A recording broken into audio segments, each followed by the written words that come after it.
Na aula de português, você viu que a energia é muito importante para o nosso dia a dia. Sem ela, não conseguimos ver televisão, refrigerar os alimentos, usar o micro-ondas. Quer dizer, utilizar equipamentos eletrônicos que são úteis para nossas atividades diárias. Mas você sabia que a gente precisa pagar por essa energia que a gente consome todos os meses? Pois é por isso que todos os meses chega uma fatura na sua casa com um valor que deve ser pago e o consumo de energia elétrica da sua residência. Consumo de energia elétrica da sua residência. Peraí, agora surgiu uma dúvida. E se eu quisesse calcular esse consumo de energia elétrica, será que isso seria possível? Claro que sim, é o que você vai ver na videoaula de hoje. Você vai aprender a calcular o consumo energético de eletrodomésticos, como a televisão, o computador, o micro-ondas. Além disso, vai aprender a montar e a resolver uma equação do segundo grau e a solucionar uma inequação matemática. Tudo isso agora, na 8ª videoaula Proitec de Matemática.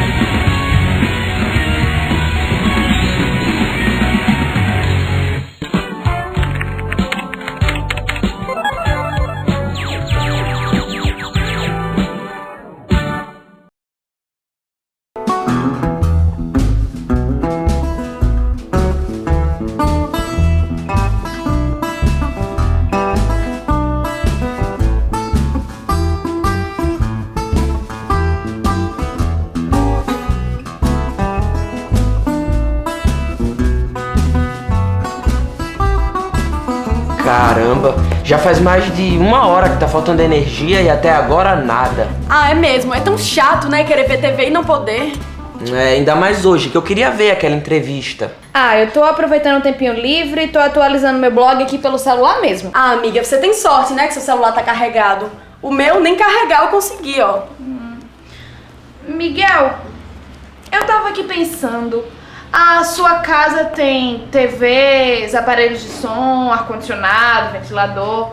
A conta de energia deve dar uma fortuna, né? Ih, Alice, nem me fale, viu? O meu pai reclama todo mês que a conta de energia tá altíssima. É por isso que agora a gente tá economizando, sabe? Economizando como? Camila, apagando a luz quando sai da sala, desligando o ventilador quando sai do quarto. É só usar os aparelhos com moderação e desligá-los quando a gente não tá mais usando. Vocês têm ideia do consumo de energia de um ar-condicionado? É altíssimo. Agora imagina ele ligado o dia inteiro. Caramba, a conta vai pras alturas. Ah, vai mesmo, mas você falou aí em consumo de energia de um ar-condicionado. Eu não sei qual é o consumo de energia de um ar-condicionado. Você sabe, amiga? Camila, assim, de cabeça eu não sei não, mas eu sei que tem uma fórmula pra calcular. A Alice tá certa sim. Existe uma fórmula para calcular o consumo médio de energia elétrica de um aparelho. Mas será que o consumidor sabe disso? Uma fórmula? Não. Não, assim, de ter o cálculo, não. Pega o watts, calcula pelos numerozinhos que tem lá. Eu não sei calcular, sinceramente não. Muitas pessoas ainda não sabem como calcular o consumo de energia elétrica dos seus aparelhos. Mas é muito simples, olha só. Basta você multiplicar a potência média do aparelho, que geralmente é expressa em watts aqui neste selo do Procel, pelo tempo que ele for utilizado. Não entendeu? Olha só, o consumo W é igual à potência P vezes o tempo T. E aí, conectou? Para você entender melhor essa fórmula, vamos usar um exemplo. A gente sabe até agora que o consumo de energia de um aparelho é igual à potência dele vezes o tempo de uso. Agora vamos supor que a potência média de um ar-condicionado, por exemplo, seja de 1000 watts e que uma pessoa utilize esse aparelho por 2 horas por dia. Para saber o consumo mensal, é só calcular. O consumo é igual à potência vezes o tempo de uso. Quer dizer, o consumo é igual a 1000 vezes o tempo. Nesse caso, são 2 horas por dia. Como um mês tem 30 dias, então são 60 horas por mês. Consumo é igual a 60.000 watts-hora por mês. Para diminuir a quantidade de algarismos na resposta, simplificamos por 1000. Daí será a mesma coisa dizer 60 kW/hora por mês. E aí, deu para conectar agora? 60 kWh por mês? Caramba, é um consumo altíssimo, né? Isso é porque essa pessoa aí usa o ar-condicionado por apenas 2 horas por dia. Imagina o meu irmão que deixa o ar-condicionado ligado o dia todo. É mesmo, a gente tem que usar os equipamentos com moderação, né, galera? Nada de deixar tudo ligado o dia todo. Tem que economizar. O uso da eletricidade tem que ser feito de forma consciente, racional. E isso passa por basicamente 2 conceitos. A cultura da população, que através do bom uso dos equipamentos elétricos possibilitará uma economia de energia. E também adotar o uso de equipamentos eficientes, equipamentos que tenham alto rendimento no uso e na conversão da eletricidade. É verdade, mas agora me surgiu uma dúvida. Se eu quisesse que o consumo do meu ar-condicionado fosse menor que, sei lá, 40 kWh por mês, será que tem como calcular o tempo que eu devo usá-lo por dia? Tem sim, Alice. É só você montar uma inequação. Inequação? Como assim? Alice, inequação. A inequação é uma desigualdade entre 2 sentenças matemáticas. Olha só. Você não quer que o consumo do seu ar-condicionado seja menor que 40 kWh por mês? Então, W deve ser menor que 40 kWh por mês, ou seja, 40.000 Wh por mês. Potência vezes o tempo deve ser menor que 40.000 Wh por mês. Substituindo a potência, temos 1000 vezes T menor que 40.000. Isso é uma inequação. E aí, será que alguém consegue resolver essa inequação? Eu não sei não. Pois eu sei. Eu vi isso ontem no livro do Proitec. Olha só. 1000 vezes T menor que 40.000. É só resolver como se fosse uma equação. O 1000 passa dividindo. Fica então T menor que 40.000 dividido por 1000. T menor que 40 horas por mês. Como o mês tem 30 dias, o tempo de uso deve ser menor que 1 hora e 20 minutos por dia. Resumindo, a pessoa tem que usar menos de 1 hora e 20 minutos por dia para que o consumo do ar-condicionado seja menor que 40 kWh por mês. Então é muito fácil resolver uma equação. É quase a mesma coisa que resolver uma equação de primeiro grau, né? Vamos ver se eu conectei. Vai, amiga, cria uma inequação aí pra ver se eu consigo resolver. Deixa eu ver.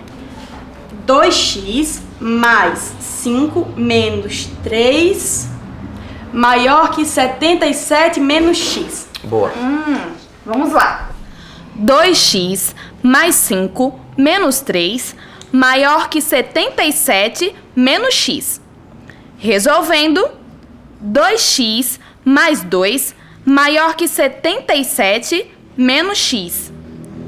Isolando em um mesmo lado a variável, 2x mais x maior que 77 menos 2. 3x maior que 75. O 3 que estava multiplicando passa para o outro lado dividindo. X maior que 75 dividido por 3. X maior que 25. E aí, conectei? Acertou sim! A Alice acabou de acertar a inequação do primeiro grau. Aliás, você sabe por que a gente chama de inequação do primeiro grau? O nome é inequação do primeiro grau porque a variável de maior grau tem expoente 1. Se tivesse expoente 2, como x ao quadrado, seria a inequação do segundo grau. Ou expoente 3, como x ao cubo, seria a inequação do terceiro grau. E por aí vai. Mas agora vem uma coisa na minha cabeça. A gente acabou de falar de inequação do segundo grau. Mas e equação do segundo grau? Você já ouviu falar? Eu acredito que sim. Equação do segundo grau é uma equação em que o maior expoente da variável é 2, ou seja, x ao quadrado. Olha só, a forma geral de uma equação do segundo grau é ax ao quadrado mais bx mais c igual a 0, onde x é a incógnita e a, b e c são constantes, sendo a diferente de 0. Por exemplo, x ao quadrado menos 3x menos 4 igual a 0. O a é igual a 1, o b é igual a menos 3 e o c é igual a menos 4. Pois bem, agora você sabe resolver essa equação? É só usar a fórmula de resolução da equação de segundo grau, também chamada popularmente de fórmula de Bhaskara. Não sei não. Nem ouvi falar. Não lembro. Não lembro não. É uma fórmula, né? A fórmula é que se usa para encontrar as raízes de uma Equação de segundo grau. Equação de segundo grau. equação de segundo grau. Para calcular a equação de segundo grau. Bhaskara é igual a delta igual a b ao quadrado menos 4 vezes a vezes c. Delta, né, é igual a b ao quadrado menos 4ac. E depois seria x igual a menos b, mais ou menos é raiz de delta dividido por 2a. Essa fórmula é utilizada para resolver equações do segundo grau. Vou mostrá-la para você. X é igual a menos b mais ou menos raiz quadrada de b ao quadrado menos 4ac dividido por 2a. Vamos tomar aquela equação como exemplo. X ao quadrado menos 3x menos 4 igual a 0. O a é 1, o b é menos 3 e o c é menos 4.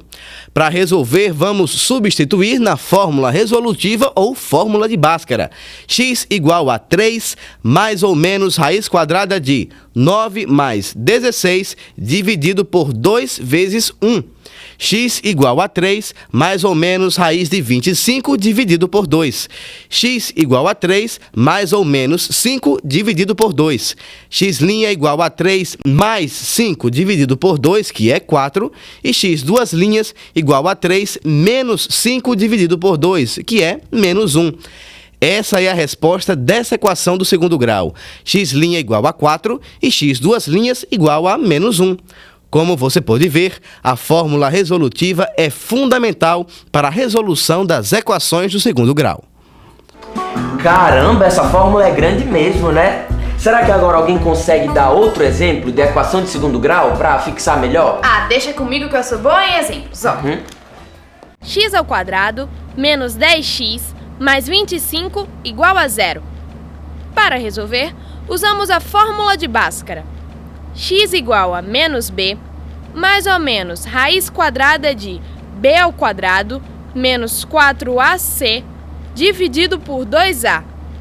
Substituindo, x igual a menos 10, mais ou menos raiz quadrada de menos 10 ao quadrado menos 4 vezes 1 vezes 25, dividido por 2 vezes 1. X igual a 10, mais ou menos raiz quadrada de 100 menos 100, dividido por 2. X igual a 10, mais ou menos 0, dividido por 2.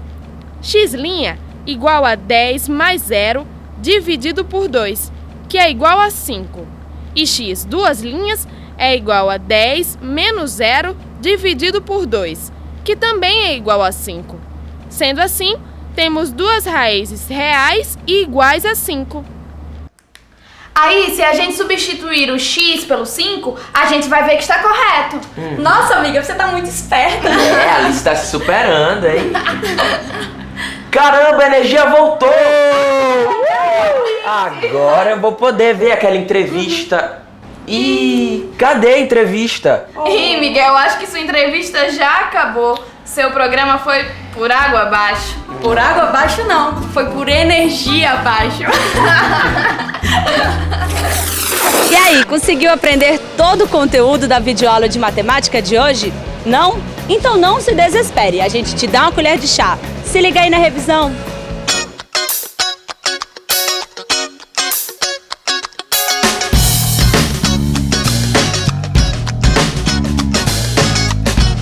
Na videoaula de hoje, você aprendeu que os aparelhos eletroeletrônicos devem ser usados com moderação. Para isso, é importante desligar todos os eletrodomésticos que não estão sendo utilizados. Em matemática, você viu como é simples descobrir o consumo desses aparelhos. Basta multiplicar a potência deles pelo tempo de uso. Aprendeu ainda a montar e a calcular uma inequação do segundo grau. E se aprofundou ainda mais nas equações do segundo grau, usando a fórmula resolutiva para encontrar as raízes. É isso, agora é com você. Pega o livro que você tem em casa, que lá tem vários exemplos e exercícios sobre esse assunto. A gente fica por aqui, mas na próxima semana a gente volta com mais uma videoaula ProiTech. E eu espero você. Até lá!